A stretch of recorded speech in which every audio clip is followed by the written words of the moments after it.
अस्सलाम वालेकुम नाज़रीन, आज बाप पार्टी के 8-10 सेनेटर्स ने सेनेट में इलेक्शंस को मुलतवी करवाने के लिए करारदाद मंजूर करवा ली। हामिद मीर उस वक्त सेनेट में ही मौजूद थे। हामिद मीर ने इस सारी भोंडी साजिश को बेनकाब करके रख दिया। आइए पहले उनकी गुफ्तगू सुनते हैं, फिर इस पर बात करते हैं। पहली बात तो यह है कि इस करारदाद की कोई अहमियत नहीं है और इत्तेफाक की बात है कि जब ये करारदाद मंजूर हुई तो उस वक्त मैं वहाँ पर मौजूद था सेनेट में, और ये अचानक चेयरमैन सेनेट जो हैं वो जब अंदर हाउस में गए तो वो अपने ऑफिस में बैठे हुए थे और उनके ऑफिस में ये तमाम सेनेटर हजरात जो हैं 8-10 जिन्होंने बाद में सेनेट में वोट भी डाले हैं और बहस में भी हिस्सा लिया है, इंक्लूडिंग सेनेटर अफनानुल्लाह साहब, हम सब वहाँ बैठे हुए थे चेयरमैन सेनेट के दफ्तर में, और किसी को पता नहीं था, कोई तकरीबन 40-45 मिनट पहले तक किसी को पता ही नहीं था कि ये कोई करारदाद आ रही है।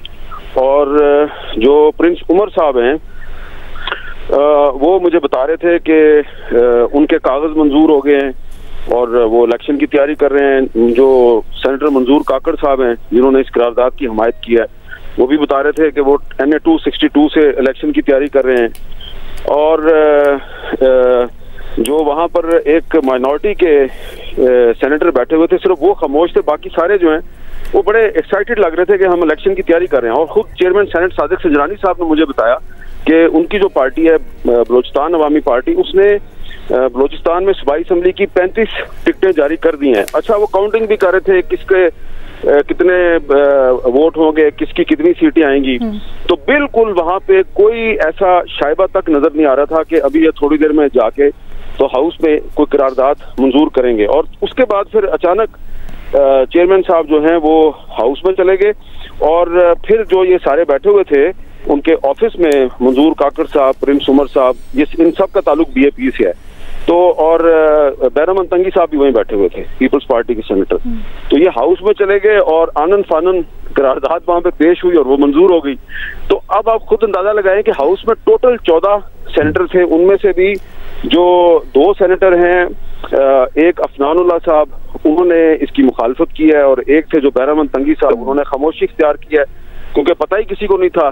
तो टोटल 12 जो लोग हैं उन्होंने इस करारदाद की हमायत की है। और जिस अंदाज में करारदाद पेश हुई है और मंजूर हुई है, तो उससे जिन लोगों ने ये करारदाद मंजूर करवाई है ना, वो अपने लिए मसाइल खड़े कर रहे हैं। क्योंकि आप देखिए कि जो वहाँ पे हुकूमत का नुमाइंदा था, जो वजीर इत्तलात हैं मुर्तज़ा सोलंकी साहब, उन्होंने भी मुखालफत कर दी। इसका मतलब है कि उन्हें तक नहीं था पता, उनको कोई कहीं से इंस्ट्रक्शन नहीं थी कि आपने इसकी हमायत करनी है। तो ये इस वक्त जो ये करारदाद है, मैं समझता हूँ कि इसकी कोई अहमियत नहीं है और सिर्फ 12-14 सेनेटर हजरात ने किया है, और बिल्कुल सही लफ्ज इस्तेमाल किया है शाहजेब खानदार साहब ने कि ये करारदाद से कम साजिश है। ये एक साजिश है, और ये साजिश जिसने भी की है, जिसने भी ये करारदाद मंजूर करवाई है, साफ पता लग रहा था कि जो सेनेटर साहिबान इसकी हमायत कर रहे हैं वो सेनेट का फोरम इस्तेमाल करने के पीछे क्या मंतक नजर आती है आपको? और कोई फोरम नहीं है ना, और कोई फोरम नहीं है। और आप देखें कि जो हमायत कर रहे हैं वो बेचारे सेनेटर जो है कौन लोग हैं, किसी का ताल्लुक फाटा से है, किसी का ताल्लुक बलोचिस्तान से है, और जो सेटल्ड एरिया से एक ही सेनेटर था अफनानुल्लाह, वो इसकी मुखालफत कर रहा है। तो ये एक साफ नजर आ रहा है कि जो आजकल निगरान वजीर आजम नवारुल्लाह काकड़ साहब के लबो लहजे में जो एक एरोगेंस है, एक रऊनत है, और वो किसी को कुछ नहीं समझते, तो वो पहले से उन्होंने माइंडसेट बनाया हुआ है कि जी हमने इलेक्शन नहीं करवाना। लेकिन उन्होंने कंधा इस्तेमाल किया सेनेट का, लेकिन जिस बेहंगम और भोंडे तरीके से सेनेट ने करारदाद मंजूर की है, उससे सेनेट से ज्यादा उन लोगों का की साख मजरू हुई है जिन्होंने ये करारदाद मंजूर करवाई।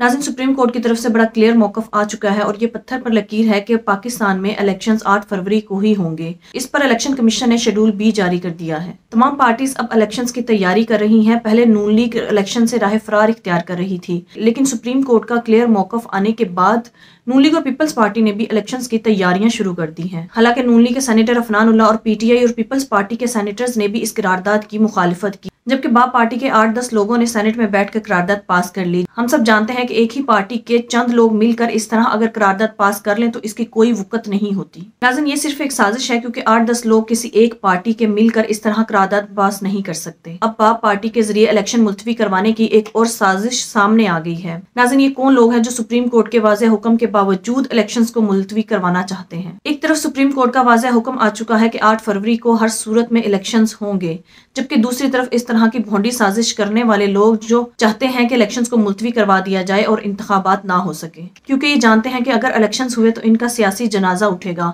इसके अलावा इसके पीछे कुछ ताकतवर लोग भी हो सकते हैं जो ये चाहते हैं कि मुल्क में इलेक्शंस ज्यादा से ज्यादा लेट हो सके। वैसे तो अनवारुल हक काकड़ का ताल्लुक भी बाप पार्टी से है और अनवारुल हक काकड़ साहब इस मुल्क पर ज्यादा से ज्यादा मुसल्लत रहना चाहते हैं। वैसे तो अनवारुल हक काकड़ में ऐसी कोई काबिलियत नहीं थी कि वो मुल्क के वजीर आजम बनते, लेकिन उनकी किस्मत और कुछ ताकतवर लोगों की वजह से वो मुल्क के वजीर आजम तो बन गए, लेकिन अब वो वजीर आजम की कुर्सी छोड़ने को तैयार नहीं। नाज़रीन, आपके इस बारे में क्या राय है? कमेंट में जरूर बताइएगा। अगली वीडियो में मिलते हैं, तब तक के लिए अल्लाह हाफिज।